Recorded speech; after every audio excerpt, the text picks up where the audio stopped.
Okay. There's a lot going on there.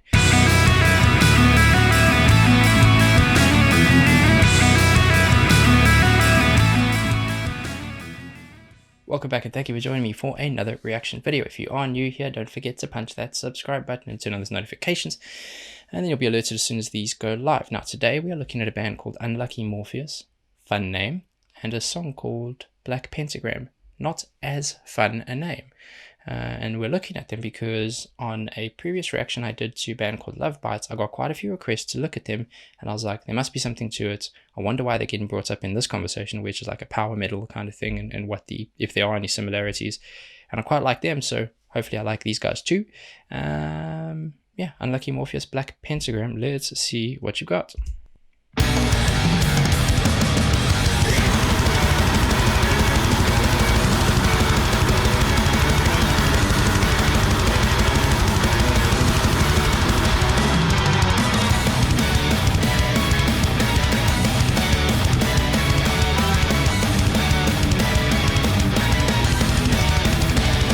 Okay. There's a lot going on there. Something that caught my ear straight away was in the first half of that kind of intro, fast, intense piece where the drummer's doing really quick footwork. It sounded like his foot. It sounded like the kick drum was clipping. And I'm almost 100% sure that I'm wrong with that, but it sounded like clipping is when you have an audio level that's set on any device or mic when it's supposed to capture something, and if it goes beyond that level, goes into the red, starts adding a digital distortion. And it sounded like it was a bit of clipping.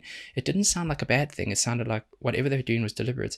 And unless I'm hearing things, which is possible because there was a lot going on, there's a growl, there's screaming, there's the guitarist doing that galloping sound for the, it may have even come from the bass that I'm just kind of picking up. But in the second half of it, it sounded like the kick went into a traditional high hit noise and then like a low frequency. Very cool. Other thing, violin. Very nice to see. I didn't pick it up initially, and it sounded like it was blending in really well. I'm pretty sure it was playing the whole time. It looked like she was playing visually. That's where this kind of stuff helps. And then she shifted into like a higher octave, and that's where you could hear it and pick it up. Now my ears are notoriously bad because I was in a band for a long time and didn't wear in-ears. So you're supposed to hear between 20 hertz and 20 kilohertz. I'm nowhere near the top end of the spectrum, so I struggle with that. But a lot of stuff going on, very intense, super aggressive growling. Jeez, okay.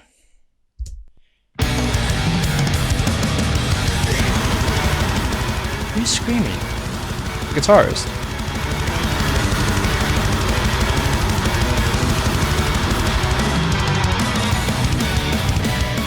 Yeah, violence coming there. Oh, shifted there.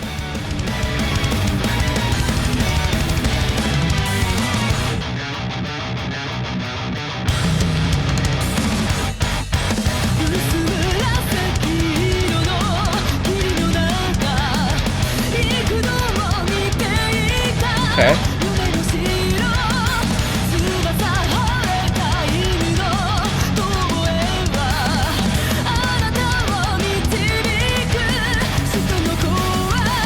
I didn't expect her to sing like that because of how aggressive the beginning was. I quite like it though.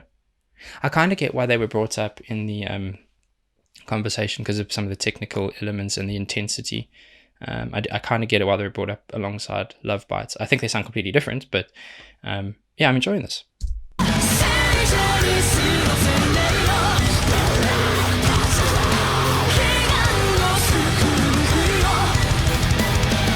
Just got to go back for that. In that piece there, you've got her singing it. Okay, but there's this guy screaming, or I think it's the guy, the guitarist, screaming the same melody underneath, which creates like a nice light and shade, but it leaves a big gap in the middle, right? Because you've got her doing, it's not high, and actually, just a note on her vocals, she started quite low for what I thought it was going to be for what the music was doing, and that's normally either because she wants to go a bit higher and impress and have that room to breathe, or maybe she's just super comfortable, but she shifted a little bit kind of on a scaly version there higher, and then you have the guy screaming there. It's accented by the guitar and the violin, but that's very nice.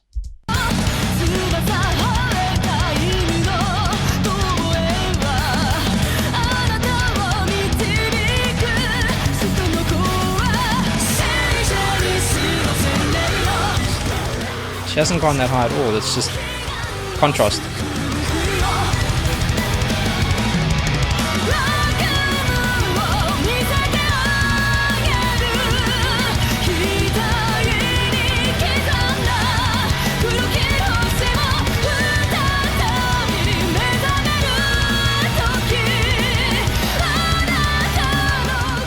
There you go.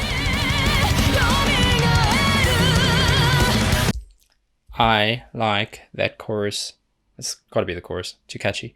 I like it a lot because it's very difficult when you're playing a song at that intensity and it's kind of remaining throughout the entire song to do big contrasts or shifts in melody. She did that very well, and she definitely went into a higher. By no means is it high, but it is more noticeable because she started out so low in the chorus. Say solo, she started out lower in the chorus.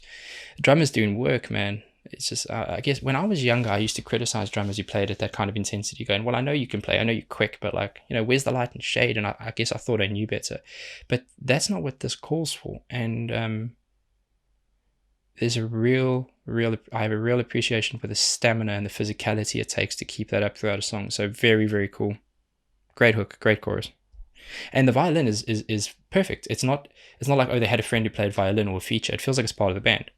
It's peaking at the right times. It's not staying there all the time, and it's basically adding the right kind of spice when it's needed or wanted.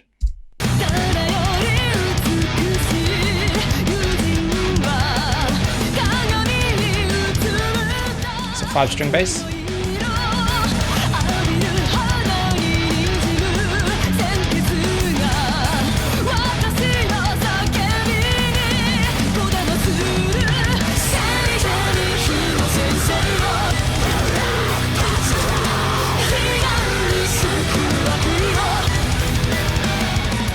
High accents.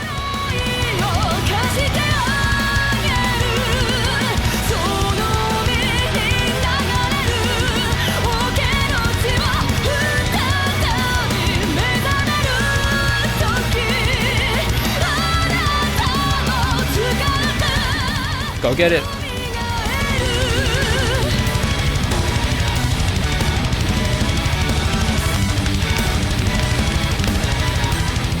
Come on now.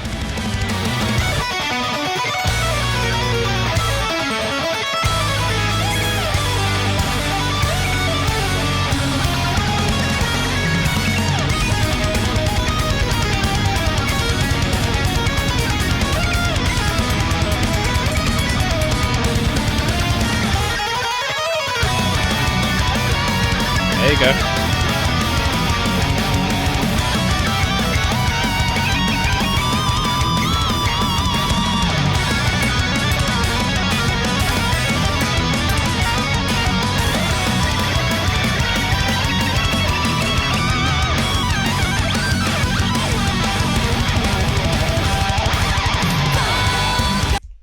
You never pause during a solo chase, you've learned your lesson. That was phenomenal. Started out really almost classical. Sounded like when like Vanessa Mae used to do those electric violin pieces. So it's like, and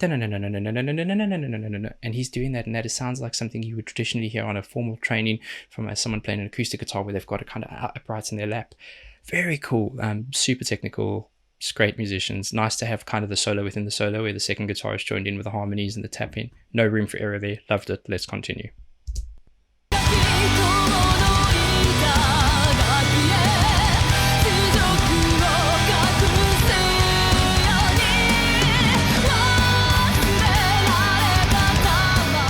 must be the outro. I mean, bridge.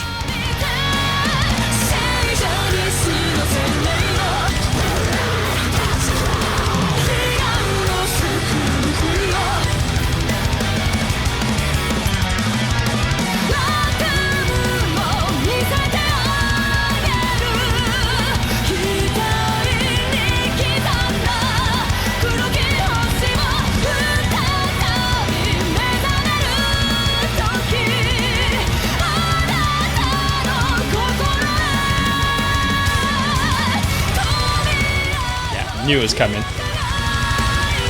Drummer, man.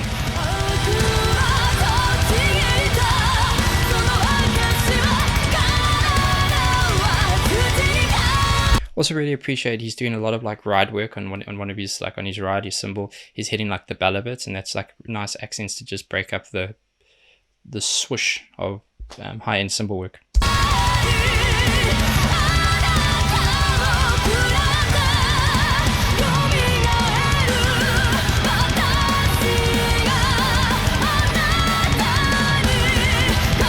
Come on.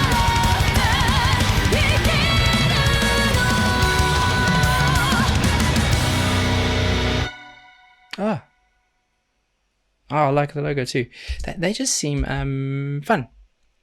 Yeah, I really enjoyed that. I thought that was an awesome song for me to start on from them. I get why they brought up in the Love Bites conversation. I do get it, although I think they sound completely separate. And thank you so much for recommending them, because I don't think I would have come across them. I certainly hadn't yet, not even the name. So that was really kind of a breath of fresh air. I wish I knew what they were saying. A lot of people mention like, oh, I hope you go back and you try and look at the lyrics, whether the song is sung in English or not. I do. Of course I do. I go back and I look at all the things I'm not able to pick up when I'm kind of doing a reaction video like this. So don't worry about that. I definitely give it the appreciation and respect it deserves. Thank you for that. Thank you for recommending it. If you have any more, or you want, or you know kind of where I should go from here with Unlucky Morpheus, let me know. Appreciate you guys. You're the real MVP. Until the next one, be safe, be nice to each other, and have a good day.